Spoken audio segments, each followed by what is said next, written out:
council meeting 5 on Monday, May 20th. We'll call all the councilors are here, so we will begin with the Pledge of Allegiance.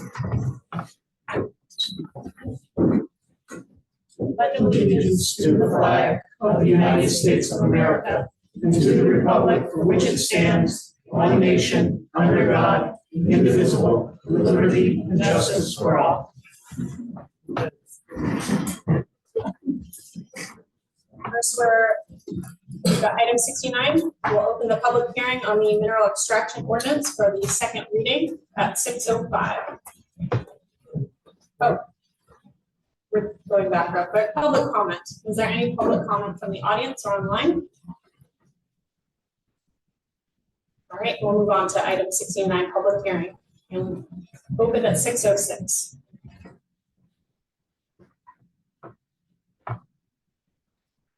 Don?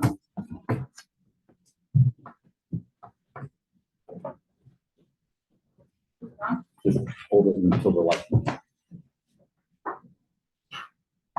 Oh. Is that on? Thank you. So I was here on April 22nd when you had the first reading, and there were 3 requests at that time. You wanted me to come back with some modifications for the second reading. The first one was regarding groundwater, and on page 4 of the amended document, Article 2, it specifically precludes the mineral extraction operation from being in the groundwater overlay district. So you'll see some modified language there, very simple. Second was Article 4, and that was regarding a consultant. That's on page 11. And there was some concern about the way it was worded, a CEO or their designee. So I had put in something specific to an appropriately educated consultant for those purposes. And then the last one, it was pointed out that there was an omission that the document did not contain language that the planning board had included, and that was a scrivener's error that I had made. So on page 24, the language that you see there, that should have been in there the first time, so it's been added back. And those are the only 3 changes. Those should be the only changes.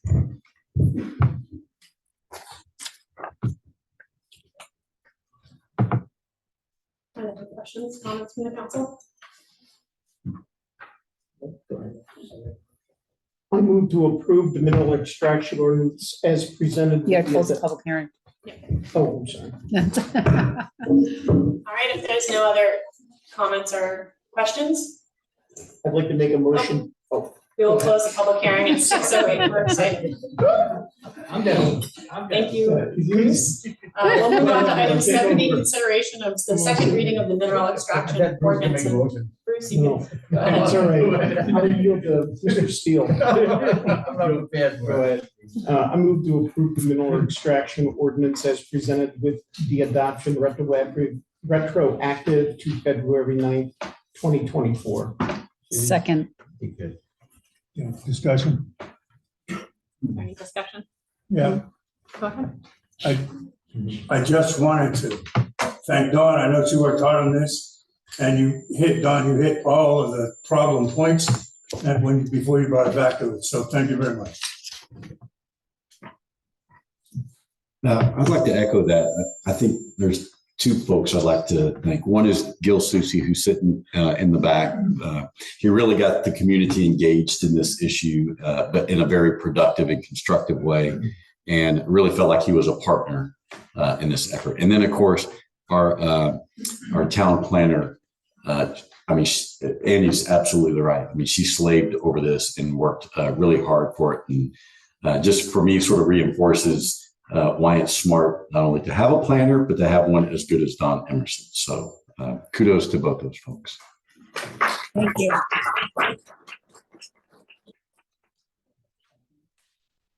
right. So we have a motion and a second. There's no further discussion. All in favor? All are in favor. Thank you very much. We'll move on to item 71. We'll open the public hearing for Gringo's Cantina liquor license application. It is a new license opening it at 6:10. Is anyone, any representative of the, hello, welcome. So would you like to come up to the podium and just kind of explain what you're looking at? Since this is a new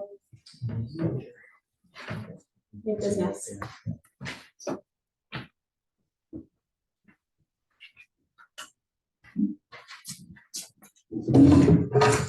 My name is Dot Sanayer. My partner is Jesse Whaley, and we are opening a cantina at 7 Union Street.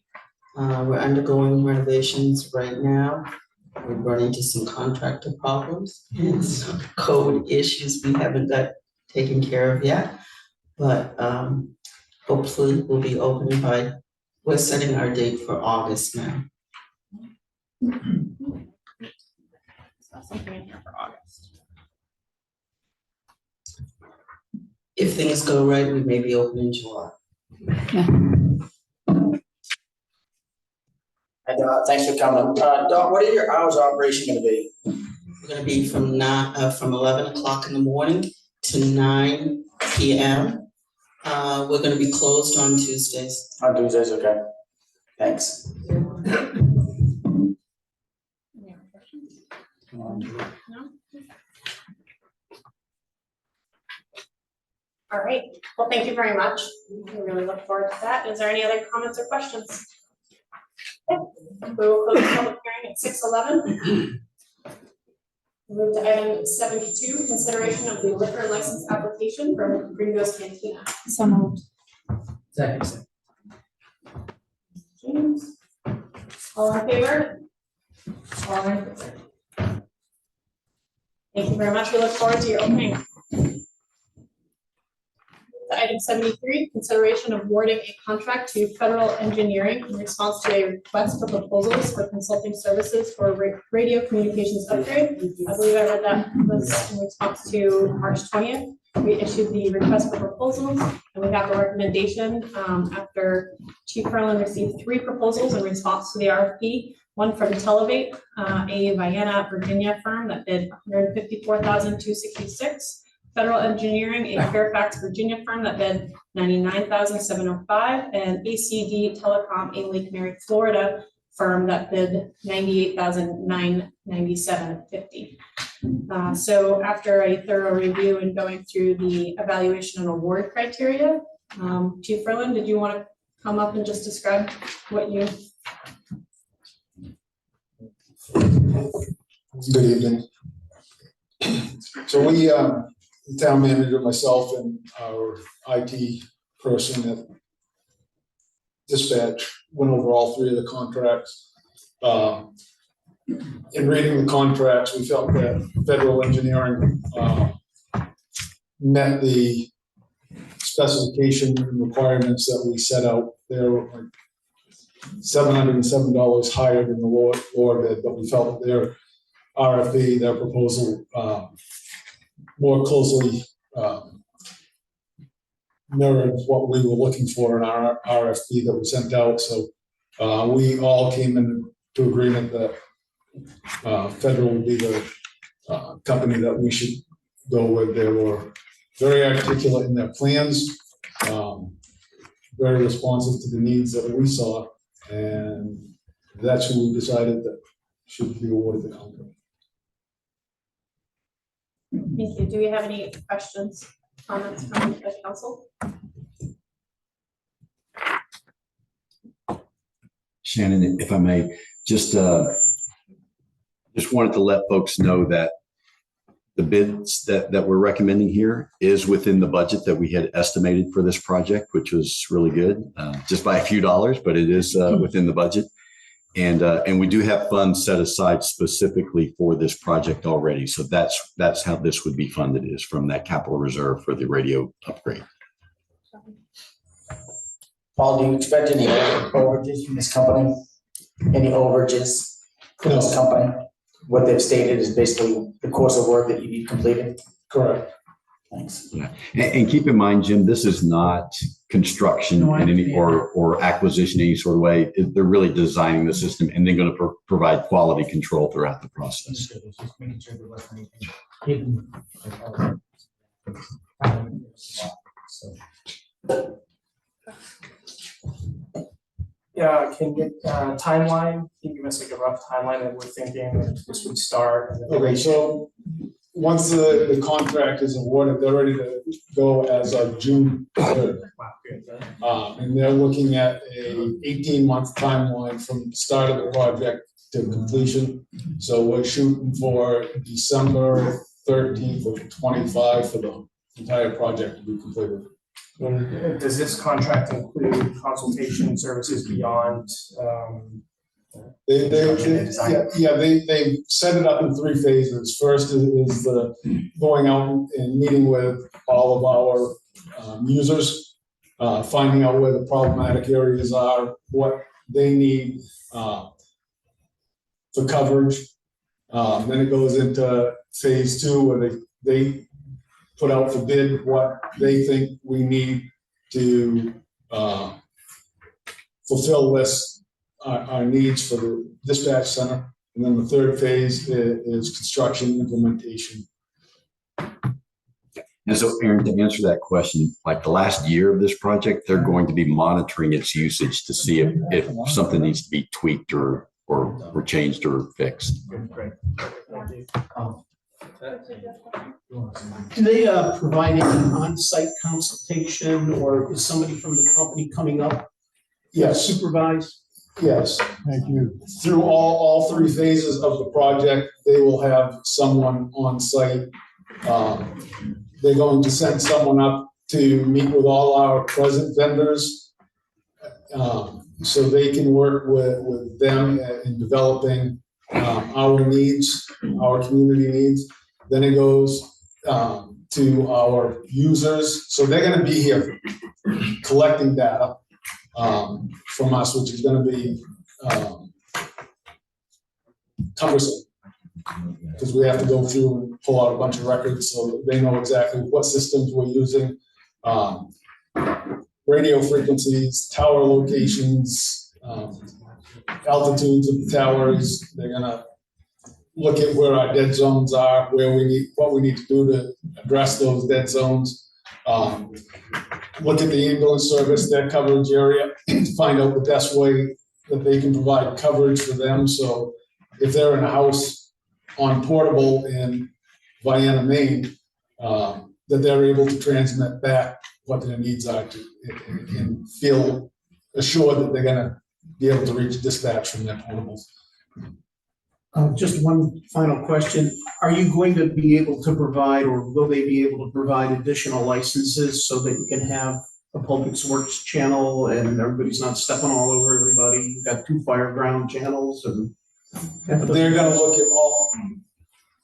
to look at all those needs and develop, if they need to do, let's say they say we need a tower location in a specific site to maximize our capacity, they would provide all the background research to acquire that site, do all the licensing, everything.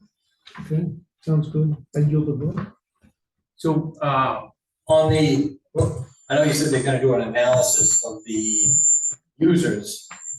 Are we incorporating, the information that we would need?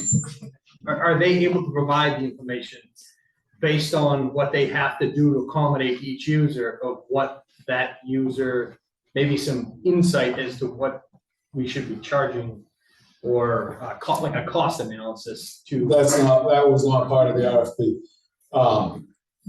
I'll say this, if there's any site work that needs to be done, let's say in Mount Vernon or Wayne, that's not our expense. If it's something on their antennas, their sites that need to be fixed, that will be brought to them. And that's gonna be all part of this information gathering, user meetings. Yep. So like you said just a few minutes ago about, you used the example of getting making sure that they can be heard in Vienna. And if that takes extra measure in order for that to happen, all of that measure is gonna be on the community of Vienna, or is that something we are covering to make sure? We would have to cover that initially, and then we would figure out how to charge those communities that. Are they gonna give us the feedback in order to use that information to charge the communities? Based on what it takes to service. In dollar wise. Right, or just the information so that we can come up with a dollar figure of what, the percentage of work it took to get communications out in Vienna versus Monmouth right next door, or vice versa. I just wondered if there's any sort of.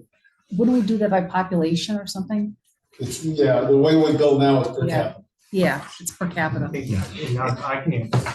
I think that we'll get information from the RFP in regards to saying, if Mount Vernon's coverage area needs additional infrastructure, we'll then be able to say, okay, we had to invest in this infrastructure, and then go back and talk to Mount Vernon that way, right? Yeah, it's kind of what. Yeah, Yeah. we'll get that. And Roy, you weren't here for the last meeting, but one of the things that we discussed was a funding formula. I apologize, folks. Almost there. Yeah, you can, the next time we have one of these meetings, we'll have a new whole sound system. You can see it all lined up against the wall over there. So we talked about a funding formula for ambulance service, and I think we could probably apply that same funding formula to dispatch. And it involves taking whatever cost that, whatever shortfall there is in the income that we receive, and just applying that based upon per capita percentage and also usage, the number of calls as a percentage of the total number of calls. So I think both for this capital project and for the operation of the dispatch center, that may give us sort of a path forward for how we want to charge these other communities.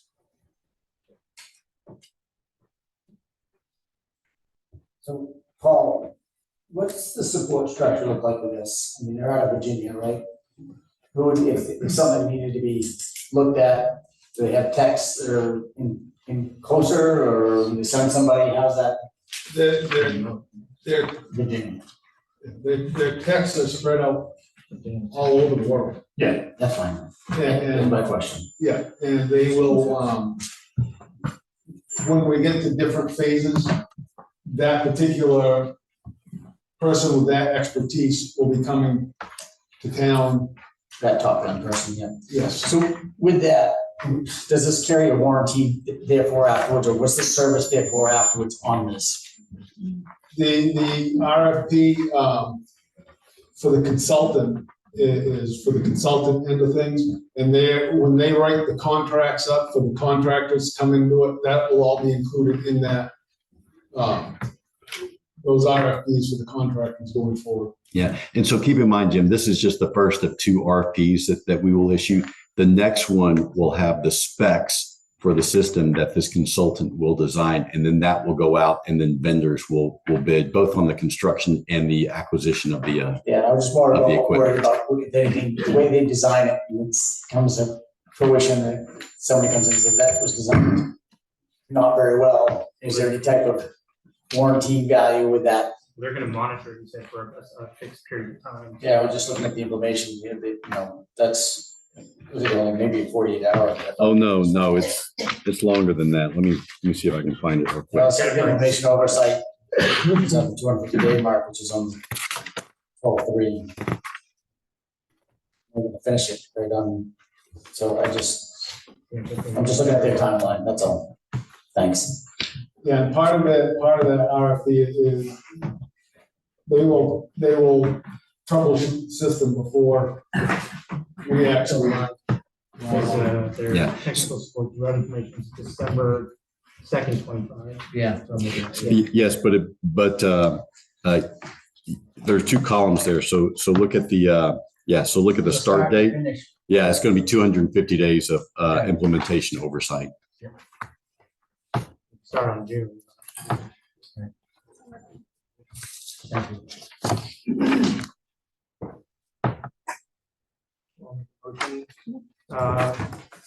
I move to approve a contract with the Federal Engineering for consulting services for radio communications upgrade. Second. Go ahead. Okay, motion and a second, all in favor? All in favor?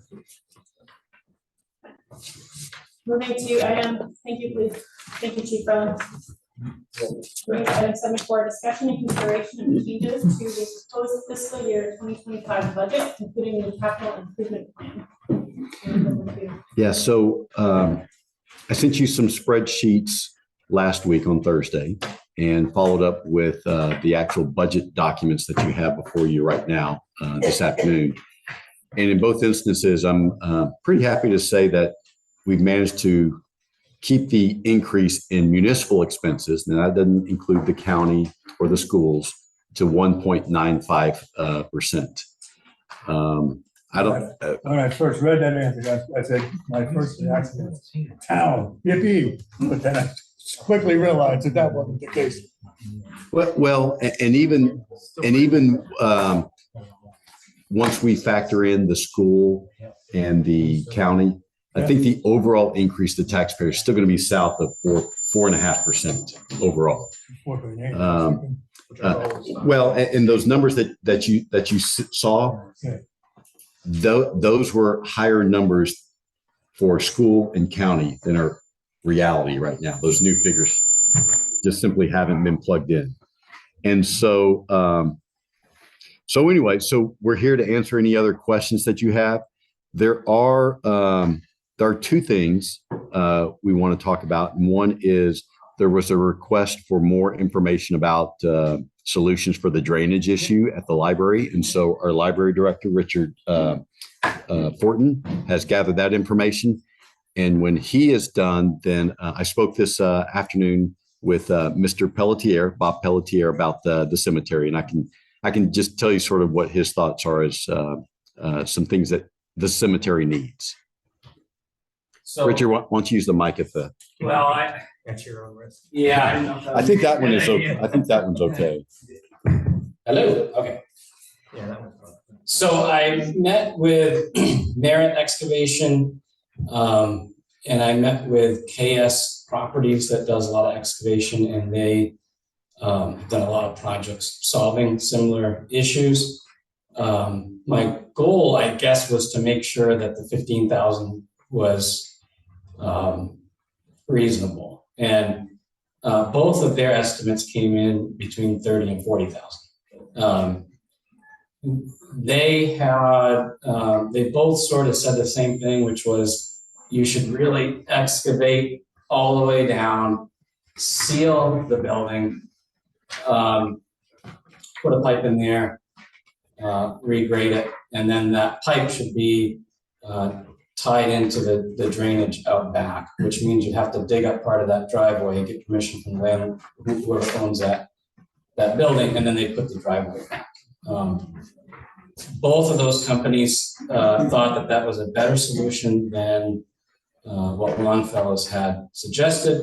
However, the solution that Longfellow suggested is still a reasonable route to take to stop water from coming in. Then I went back to KS Properties to let them know that, I didn't think going from 15 to 35 was going to work, and just kind of pick his brain, because he did seem to be a little bit more knowledgeable than anyone else I talked to. I'm not an engineer, but just in talking about the project that he's done, I got that impression. He said that they could dig down, seal the building, rip all the landscaping out of there, and regrade, for about the same price, the 15, and skip that whole step of tying into the water until maybe the future. But both him and Merritt were pretty adamant that sealing the building was pretty important, which is not part of the project that Longfellow's did. So anyway, the short of it is, if we approve the budget the way it is, which we took the 75, reduced it to 35, 15 for this project and 20 for the elevator, we can make progress. But, you know, doing something like 35 for this project and maybe 15 for the elevator would be preferable. So that's the information. You guys own the building, so it's kind of up to you guys what steps you want to take, but that's where we're at. I will tell you that KS Properties was open to the idea that you guys had brought up, using internal staff to maybe rip some of the stuff out. That could save us a couple grand. So that, I figured I'd throw that out there, that I did explore that too. What about, I guess I wasn't here for the last meeting. Had we discussed using our staff to do some of the drainage? I mean, is that a possibility? We should be capable of doing some of that. Oh, absolutely. Yeah, You know, so if we had, on any, you know, I, as far as a French drain, I'd like to know where's a French drain gonna drain to? Yeah, so Longfellow's had some ideas on that I can show you. Sure. We can meet up. And then obviously the solution that KS Property has is digging up the back and tying in back, so that was a little bit more extensive, but he was essentially going to build a basin on the corner of our property with some crushed stone and stuff that, you know, it's not perfect, but would at least get it up from the basement. In the wintertime, we've got issues with, we've got enough water running into the roads and stuff, and we don't need any Yeah, more. so that is what Anthony and I went down to the site today and kind of went over the proposals. That is something that came up from the second two contractors, that looking at the first proposal was, you know, Public Works might not be that happy with you with the first option. is there, isn't there a basin right just out the street from the edge of the building?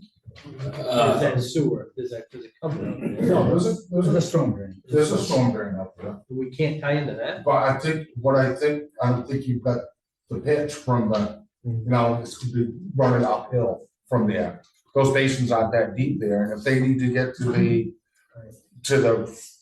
footer of the building, you're gonna be way lower than the basin itself. I think this is why the KS Properties solution was, let's just seal the building so the water can't get in. Because there's not a lot of places to put the water short of doing a $40,000 project. This is on the old part of the building. Yeah. Don't know what we're gonna do. Have we looked at the elevation of that basin? Yeah, my original suggestion about changing the landscape was a way to start to ameliorate the problem, okay? It never tended to be a solution. And then last meeting, when you said Longfellow was gonna go down a few feet and put in an under drain, you know, I think that's another, searching for the right words, sort of not permanent solution, okay? Digging down below the level of the library floor, putting in a French drain, sealing the wall, and then taking that water out of there. Whether you end up having to put in a pump station or there's sewer line out back you can hook into, is the only permanent solution.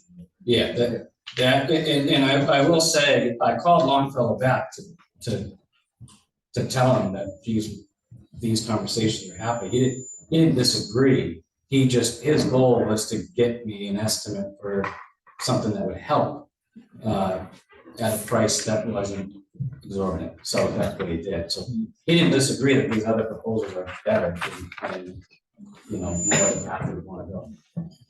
So, I just don't think it's a $40,000 problem, and I think if we try to make it a $15,000 or $20,000 problem, we're gonna end up starting all over again a few years from now, plus have a lot of ruined property down there. And I still think that no matter what we do, there should be a pump sump installed, and there also needs to be a test bore to find out where the normal groundwater level is there. Yeah, you know, if you guys opted to approve the 35 to 40 range, I think that could be part of that. project, because I did mention that to the second contractor. You know, because you can end up pumping groundwater. I mean, it just depends on where that level Yeah. is. If it's above the floor of the library, then you need to attack the problem a little different. Yeah. Just a couple minutes ago, you mentioned out of the 35,000, 24 the elevator and 15 for landscaping, potentially taking 5,000 or so from the library contingency to support this.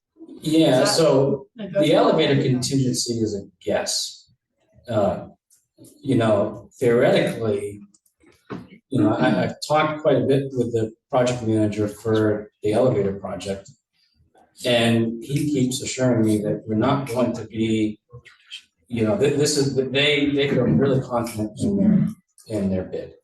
You know, there's a couple of HVAC things that were hidden, that I pointed out to him, and he still didn't think that's a $50,000, you know, so the 20,000 is just us guessing, you know, taking 10% of the project and saying, hopefully that will fix it, but it could be 5, you know, it could be 5,000. I mean, that's what we hope. And when I said that to the company that's doing it, the project manager, he said, that's our plan.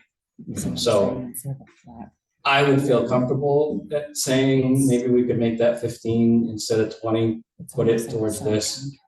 And then if you guys were open to upping that to, like Andy says, just do it the right way. You know, it's on the National Register of Historic Places. It's been around since 1916 and it's your building. So probably a good idea to do it the right way.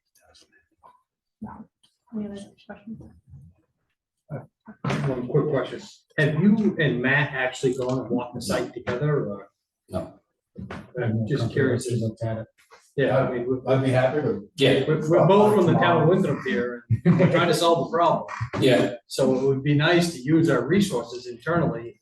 Yeah. Before we reach out and spend a bunch of money, taxpayer money on some Yeah. stuff that we could do with the staff we already have. And to be fair, I mean, Matt's been out on leave because of a family issue. Otherwise, this discussion, I'm sure we would have roped him into sooner than today. No, I'd be happy to go down and take a look at it. And I think the Maybe plan, we can, but yeah, I mean, it's an option that I think we definitely need to explore. So, okay, so Roy, Matt, are you saying that there's no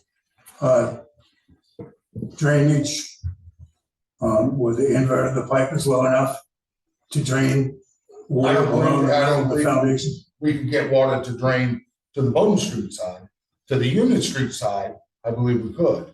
But that would, that would be a, Yeah. yeah, So that would we want to mean- go to Union Street for that. So we would know before we even start this project, Isn't that the corner of the building? excuse me. Before we even start this project, I really think that we need at least three things. We need elevation of the library basement floor. Okay, we need the elevation of the closest and most reachable public storm drain. Okay, and I got the number 3, I forgot. We're good. Yeah, I mean, there's a great, right in front of the old barber shop there. There's 2 basins right there. But getting to them might be somewhat of a challenge going across private property to take the shortest route anyways. Yeah. You know. Isn't there a basin right off that edge of the, you know, after Union Street driveway? Yeah, after Union Street turns, it comes toward Bowden Street. Isn't there a basin on that stretch of property? So. Yeah, there's a cover or something. I don't know. You would know better about the utility. It's probably sewer, Roy. Yeah. Yeah, there's no way Dan Wilson's gonna let us pump stormwater into the sewer. All right, Bruce, you have a question?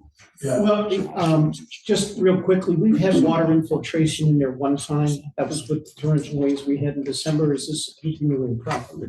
no, entering my 15th year, we replaced 4 floors since I've been here. And I mean, I understand there's water of conveyance and water of convenience.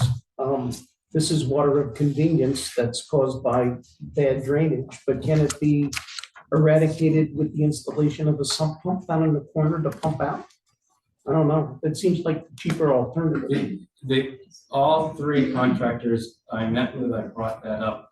They said no, because of the small footprint we have, the lack of space inside to do it, and they didn't think so. Okay. So there's sort of, there's the 15,000, there's the two of them that gave me a 35, and then there's that fourth one that was also 15, which is to dig down, seal the building, and not worry about diverting the water, just make it so the building's sealed, so theoretically water wouldn't penetrate.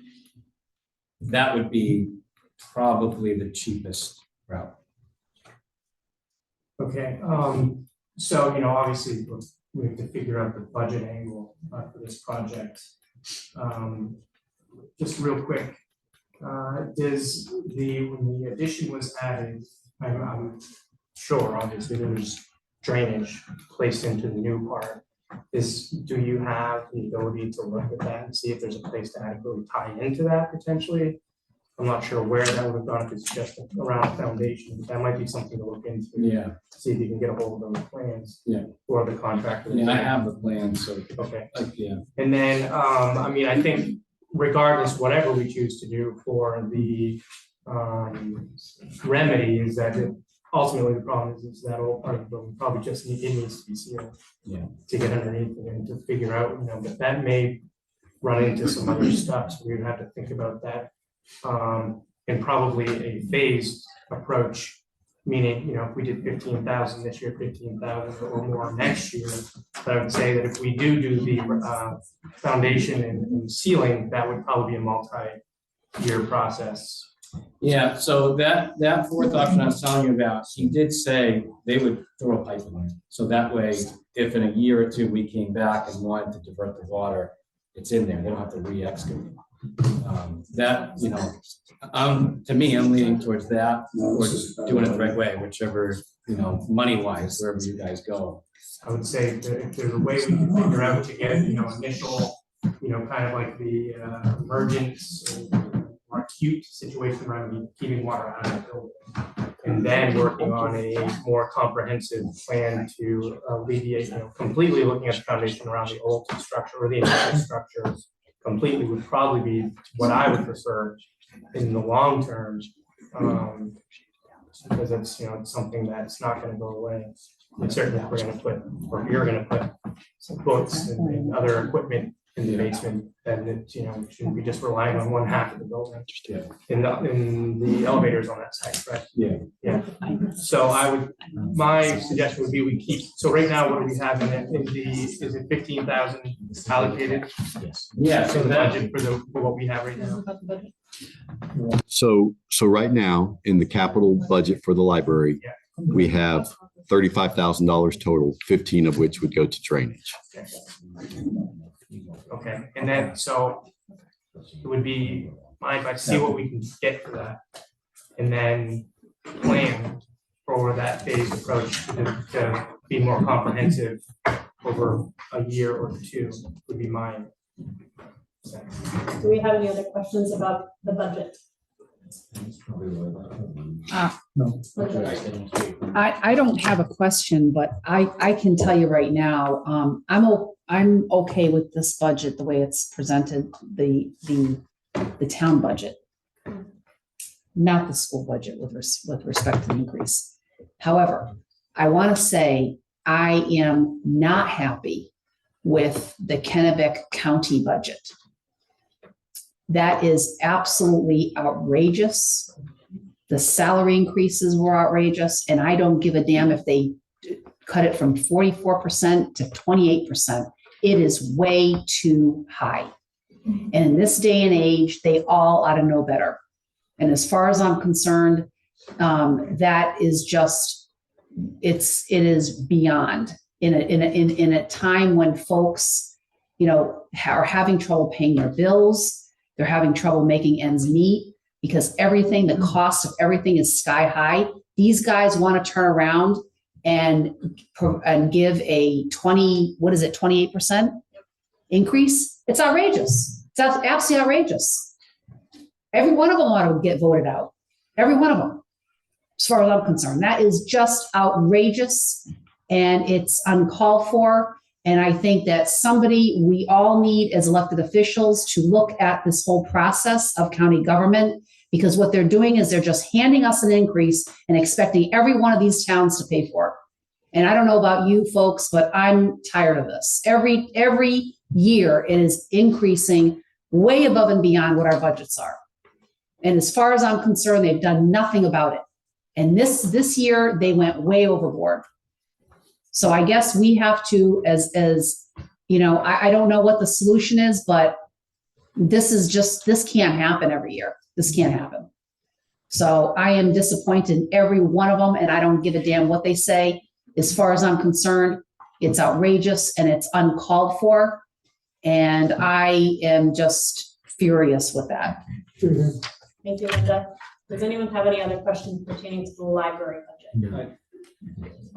Oh, I thought you said the budget itself. I know early on, but have we looked for any sort of grants or anything to help with this historical building?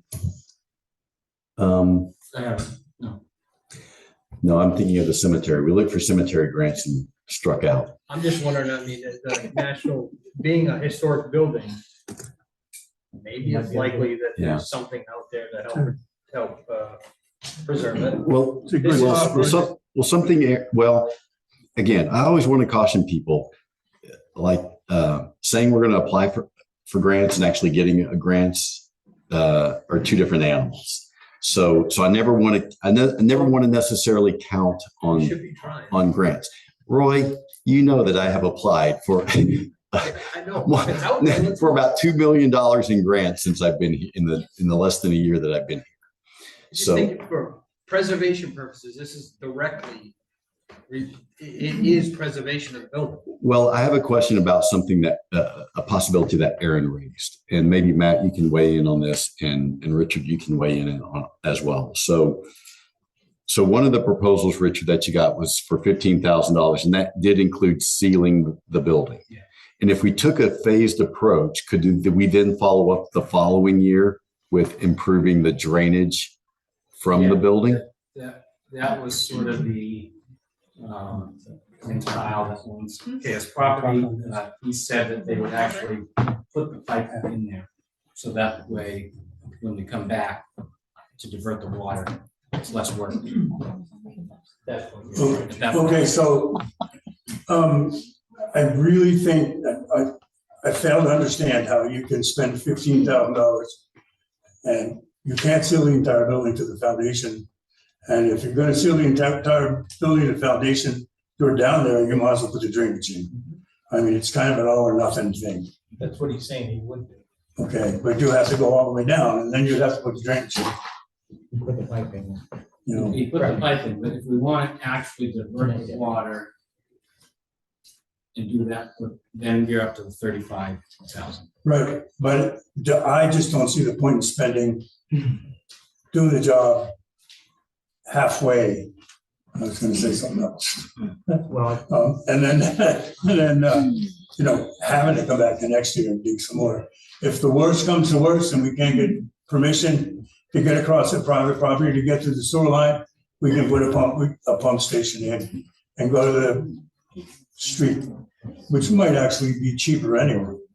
So I just think we kind of have to bite the bullet and solve this problem permanently. and I agree to that. I just would like to kind of flatten the burden out versus doing it all at once. So whether we went up to 20 on the front or 25 and then did 25 next year, I would much prefer that for a total of 50 versus doing it all and then bumping up a couple of points on the burden. Well, we'd have to put the money in a fund and then do the job Yeah. at once. You yeah. can't, I'm fine with that. you know, dig halfway down and then dig halfway down.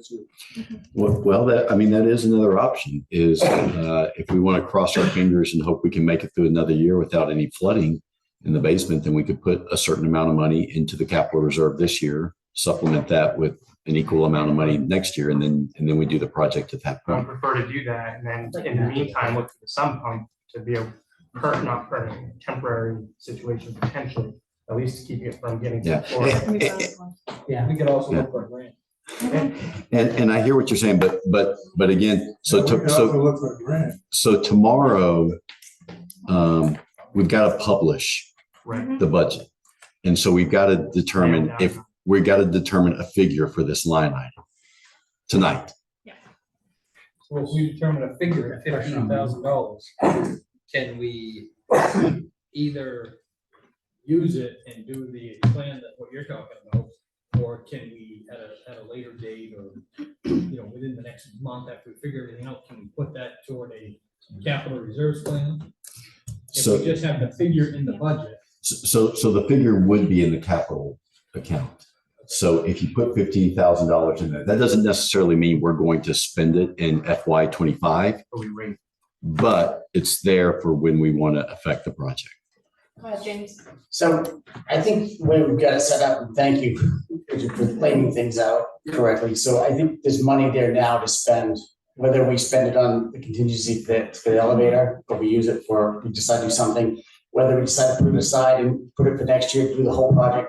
Matt may go down there and excavate the whole thing and divert the water for 1 year. It will solve some issues, but I think we just finish the budget the way it is now, knowing we have $15,000 to do X, $20,000 to do the elevator. If we got any extra, we can always carry it over onto something with the drainage. So I think we lock in what we have right now. We know we can get the building sealed for 15. We move forward, but let Matt go down and look at, I'd feel better if Matt could take a look at this thing too. Then just. We can't dig down and get the building sealed for 15,000. That's a partial solution. No, he can, and he's gonna leave the pipe down in there, so we don't even want to get trench to it, and the whole thing, we can go back and just do the trench piece of it. That's what he did mention that, Just so, wouldn't include the drainage. correct. Is that a firm? So he wouldn't dig twice. The danger in doing that is that once you put the pipe in and crush stone in, you're creating an area where you're inviting water to invade It's gonna be sealed. with nowhere to go. It'll be sealed. Okay, well, foundation seals, given what they aren't always that dependable, so. I was You gonna need say to the get same water out of thing, there, but I period. really want to seal it, so. Go ahead, Aaron. And then, so just to be sure, so if we did 15,000, leaving that in the line item.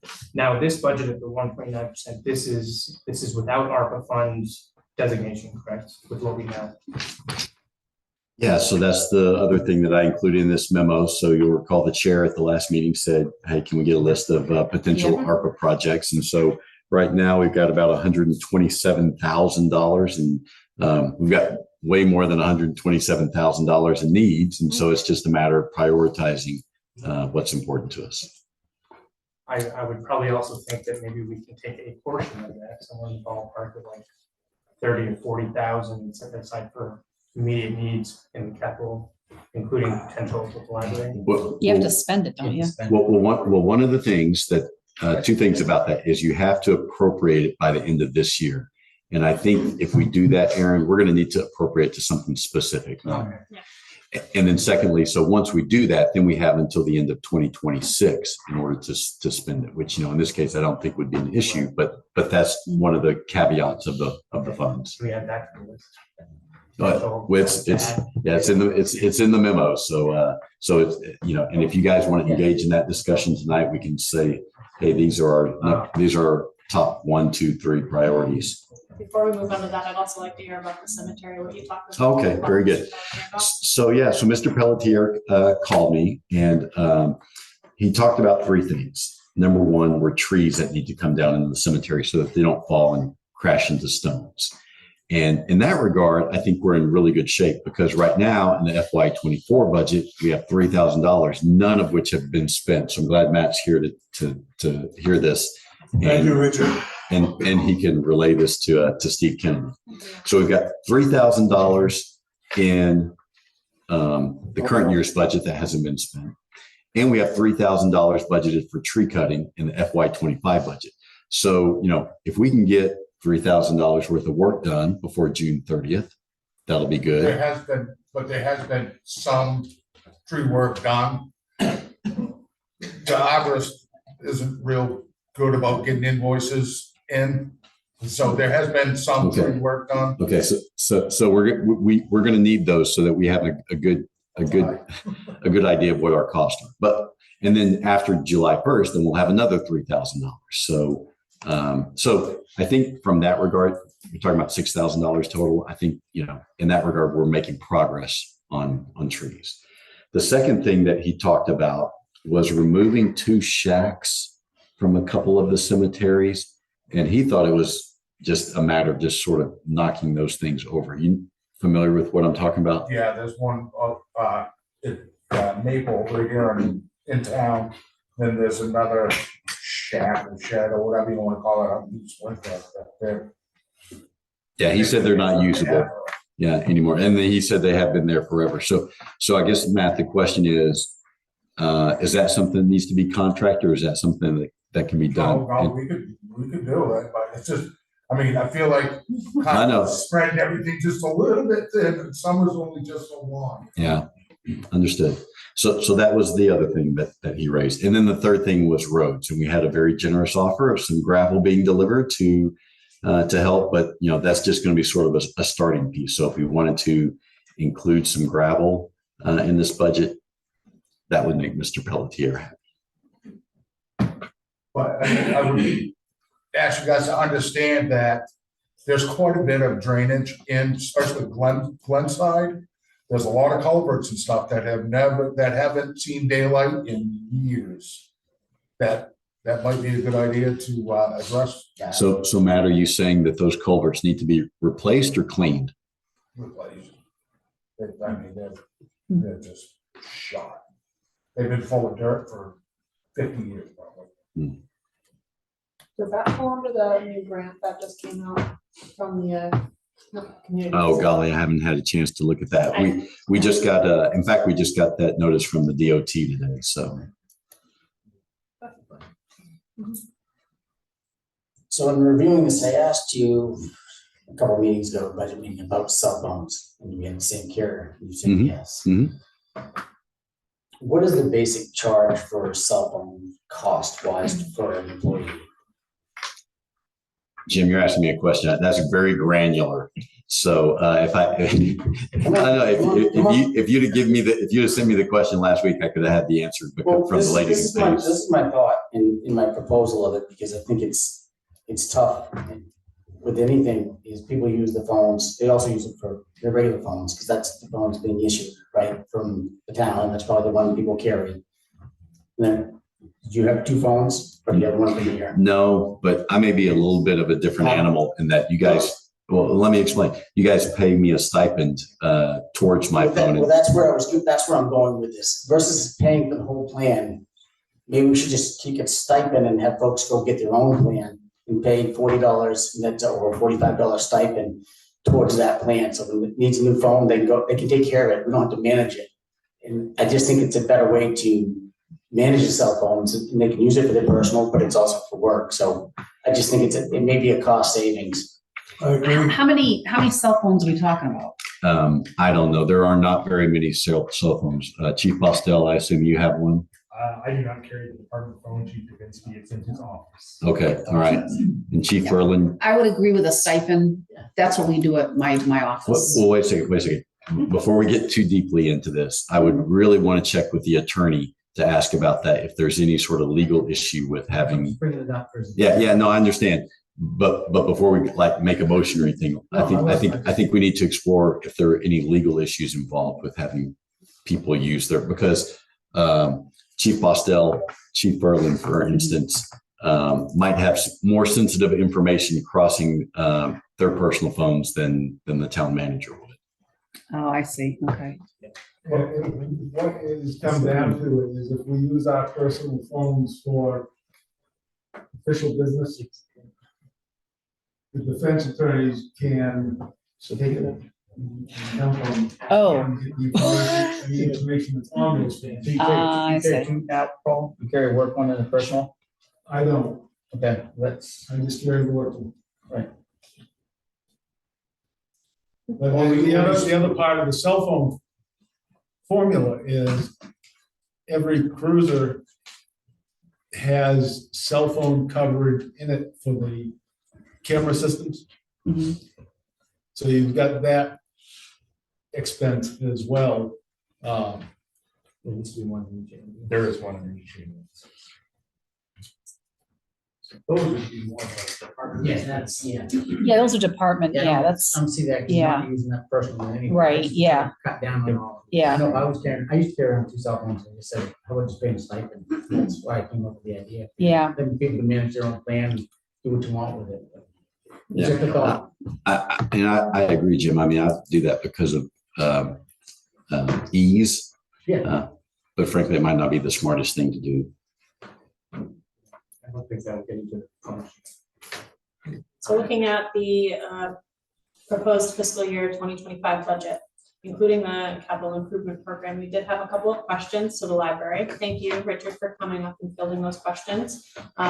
We did agree to kind of move forward with the 35,000 total for them, the 20,000 allocated and 15,000 for the.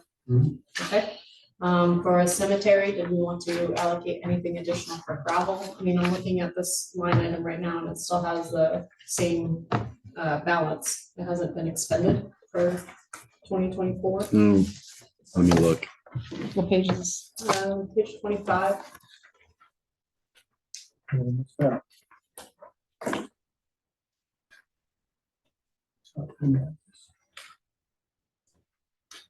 Yeah, it's only a $400 line item. I have no idea how much gravel $400.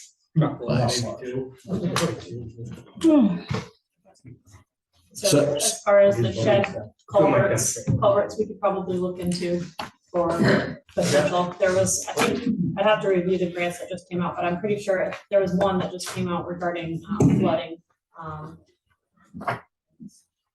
So looking at that, and then, so the sheds potentially to Public Works. Oh, Potentially.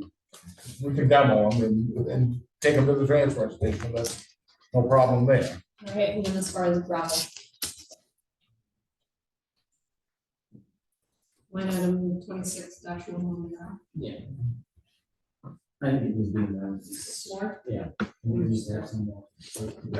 But if you would, 2,200 flags. Thank you. 1,200, Thanks. 50%, what's that? I'm sorry, say that again. The flags. For the flag, and cemetery, like flag poles, flag. No, I think those probably for Memorial Day. Yes, they're for the best. We spend $1,200 on them. That's the proposed budget for next year, but I'm looking at a balance of 800 from last year. Right. So again, can we use that? We're spending, there's a difference. I mean, we're not spending, we're picking up those old flags and so they're reusing, right? We should be. I wouldn't know that. I imagine those things are probably not worth using at the by the end of the fall. Even the flags on Main Street and stuff, they start, I won't not put the added flags on. So So we got into a pretty good tangle last year, didn't we, about the Main Street flags or where they were, who had them? Yep, we got them. I know, you took care of it. There was a lot of, Certainly suggesting last one of the year. But Mr. Pelletieri's recommendation was additional double, maybe doubling an extra 400. yeah, what's $400? That's all I'm saying. All right, Do we excellent. want to put anything in there for COVID? That would be it. Explore. Well, Yeah. just, Set aside some. Okay. So we don't need them. I mean, I have to go through some You have to make a metal motion. detector because they're buried. I mean, you can't even see. I can't find it. That might be. That could be a problem. So Matt, do you happen to recall what the cost of culverts were through KV Cog because we're purchasing through that purchasing co-op now? I've got a sheet Okay. in the office. I want to say $300 a piece for a 20-foot. 12. Yeah, 15-inch pipe. Yeah, it'd be relatively pricey. we'll look at the gravel and we'll, moving forward into next year, we'll start looking at culverts for the cemeteries. Okay. Were there any other questions or comments regarding the budget for fiscal year 2025? I have a quick, I would like to have Matt get back to us. We need to take a site look over at the library. You're my expert, that's who I rely on. And also what's needed over at the cemeteries other than the culverts at the $800 in gravel. Well, I can promise you that $800 in gravel, it would touch up some of the bad spots and something, but you would not do every road in these cemeteries for $800. Yeah, no, I get it. Yeah, Start with where spots were. right. Yeah. Can you do that? Get back It's- to us on that? Yeah, sure. The capital improvements, did you print off an updated version of that? Or do you have an updated version of that actually? That spreadsheet? Yeah, I did. No, but, I was just wondering if the changes, I'd like to see the changes on the capital improvement plan updated. they'll be made. I mean, I'm focused right now on FY 25. And so, for instance, when we moved funding for skid steer and loader and mulcher head, we simply took those from 2025 and put them into 2030. Okay. So just shifted everything to the right one column. I think that one of the problems with that is eventually we'll need to do skid steer, et cetera.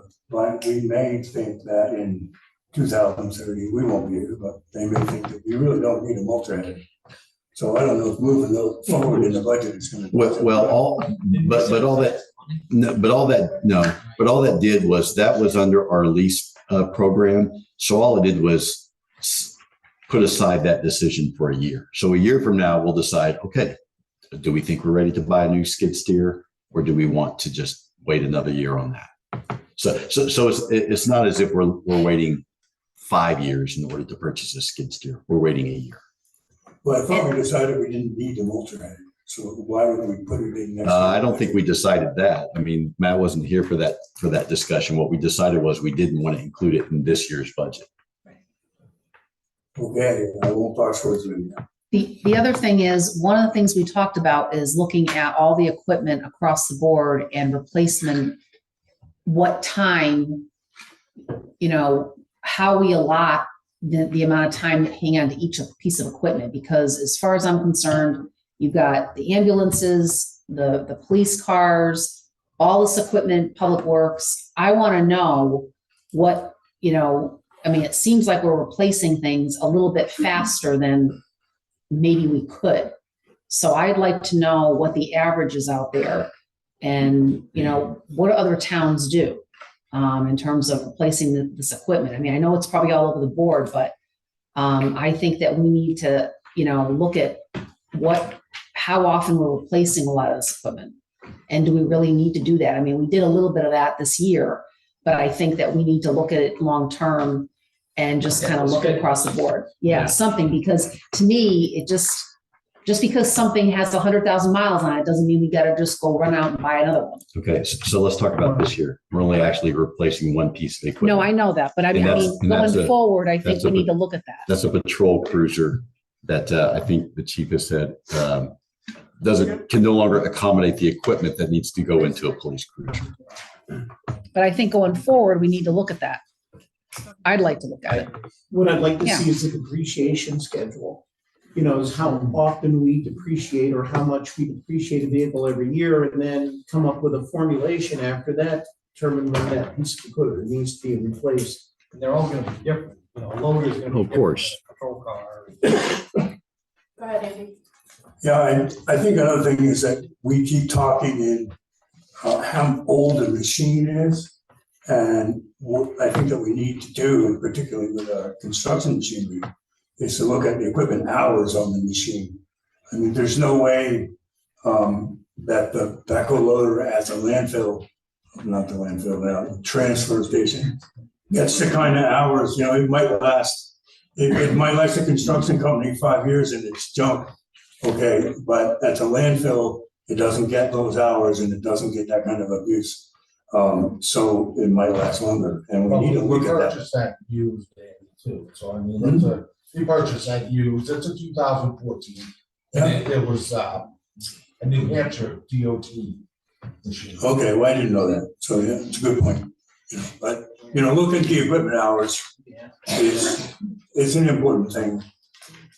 Okay, finally, Oh, yeah. just to go over ARPA projects, is that something that we want to discuss and potentially allocate now, or? So because there's already a funding source identified, I mean, for the budgetary purposes, it's not critical that we identify those tonight. So if, pardon me, if you wanted to, we could include that on either of the next two agendas. Okay. But for the purposes of this. Yes, so think about this as money that we're going to be raising and appropriating, as opposed to money that we have sitting on hand, or whether that's in a capital account or an ARPA account. And then you had a chance to, I know you just got these two for verifying, to go through. And I have. If you've seen the expended amounts versus leftover amounts, we were able to identify any that were exorbitant or could be rolled up. No, I don't think that there's anything exorbitant. I mean, you know, we're going to finish in the black this year, right? Which is good. We don't want to finish in the red. And so, but I think that when you look at the expenses as a whole, Aaron, what they're tracking department by department, most of those are pretty close to where they should be at this point in the fiscal year. I mean, you know, Chief Berlin's budgets are like right at the limit of where they should be. And I don't think we have,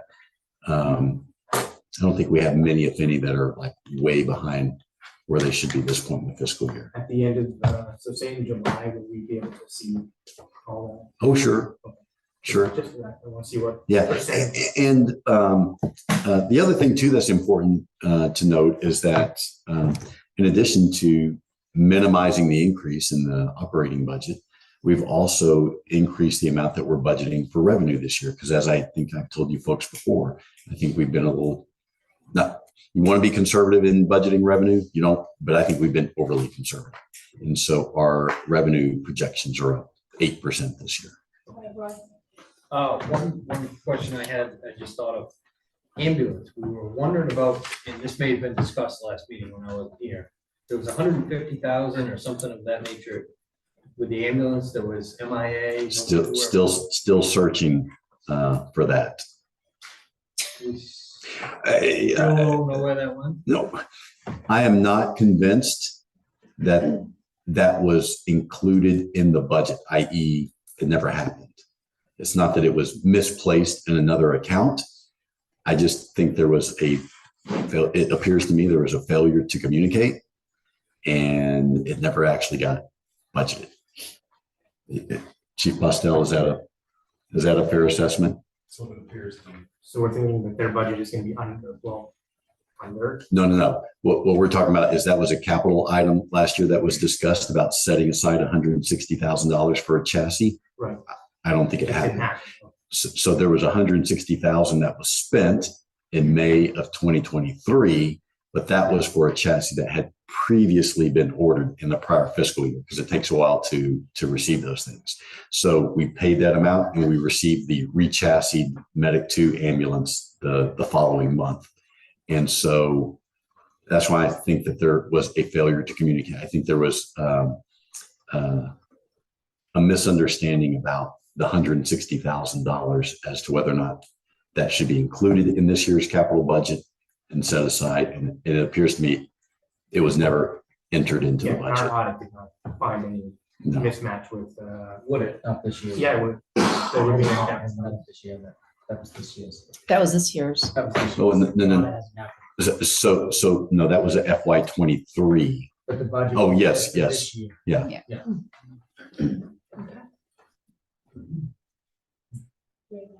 I have one. I'd like to have Chief Ferland thank leads dispatch supervisor and IT lead Bill Sullivan for his hard work so far. He should be commended. I know he's very dedicated to it. I'd like to take this opportunity to recognize him. send our regards. Thank you. He's a great colleague too. Yes. He's got COVID right now, otherwise he'd be. We don't have to make them. So as our final discussion, is there any other questions from the audience? Anyone on Zoom regarding our final discussion on the budget? I already gave them. Okay, so with the exception of increasing the cemetery's gravel budget to $800, you guys are fine with this as presented. Okay, consider it done. Excellent job to all the department heads for working together with the town manager and putting together this budget.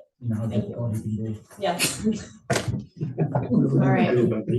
So we will move I don't on know, but I'm telling you. to item we gotta do something 75, about it. consideration of disbursement warrants. I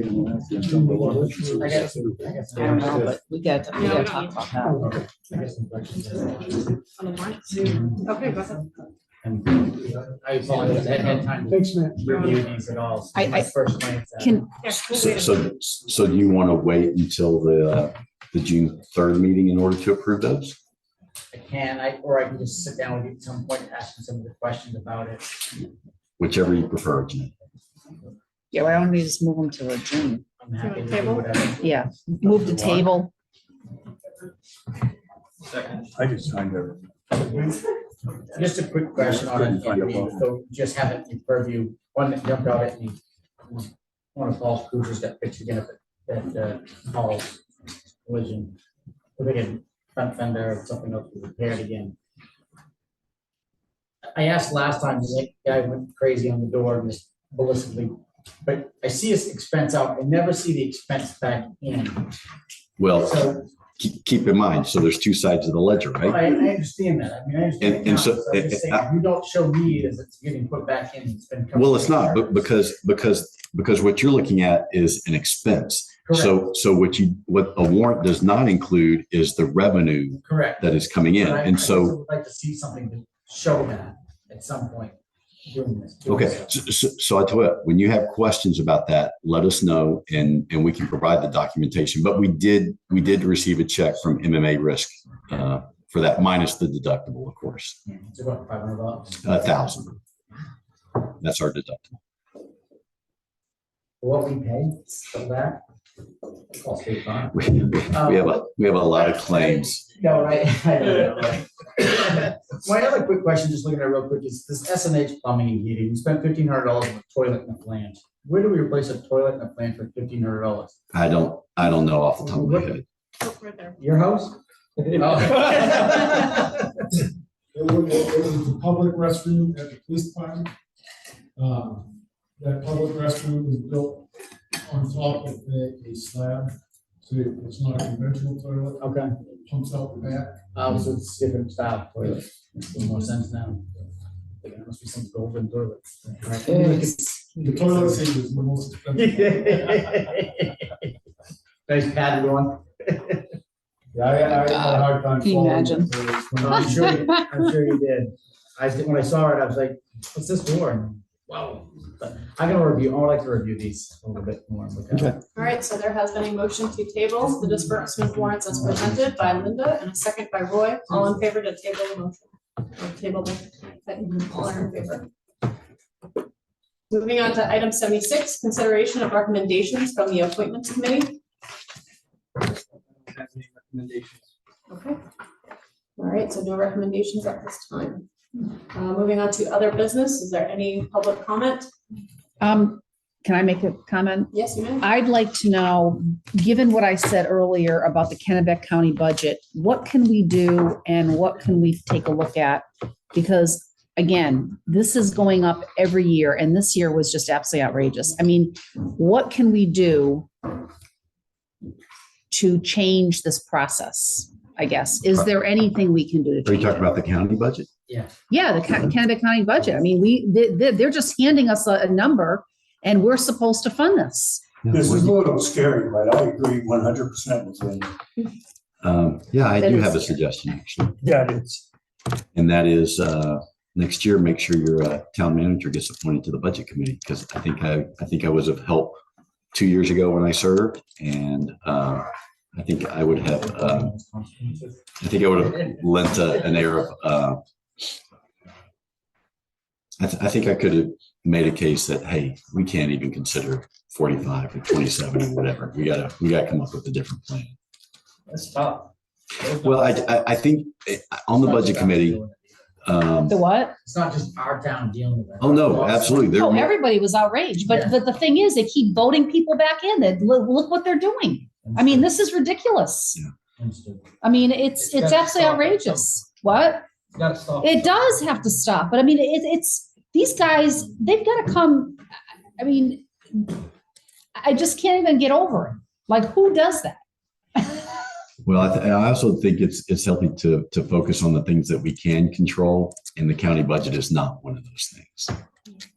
Here, but I think. They probably disagree. Well, I think that Craig Hickman and Tavis have to come in here for a meeting with us, because we have concerns about this.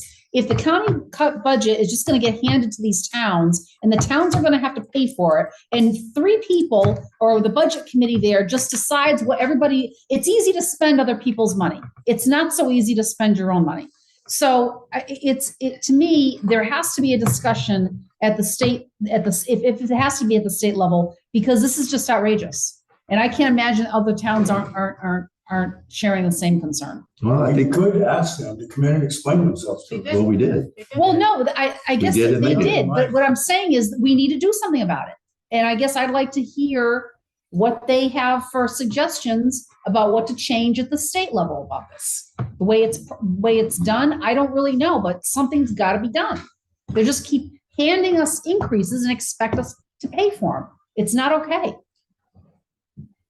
So that's just what I think about it. Thank you. All right, are there any other public comment? Just point of, I think I saw, point of information, the school, so the June meeting is at what time? They're all at 6 now. Okay, it was published for 7. So Where was that? on our, The budget usually is at 7 o'clock. The budget, portion of it? yeah, the budget portion of it usually is at 7. Okay, I'll have to look at And, it. and it's only at 7 because people have a hard time getting here sometimes if they're working, so I wouldn't change that portion of the budget Well, It personally. says the meeting starts. Which, and we're talking about the June 3rd meeting? Okay, let's talk about this offline. All right,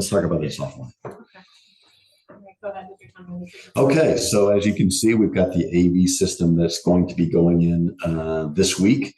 And fortunately, our very next meeting, June 3rd, new system. Hallelujah. Will there be a tutorial prior to that? All you folks have to do is come and talk into the microphones. That's it. But we are actually, the staff is going to engage in some training, myself and Dawn and Deb. We had I thought, a good discussion about the mooring ordinance. Hey fellas, am I boring you? Yep.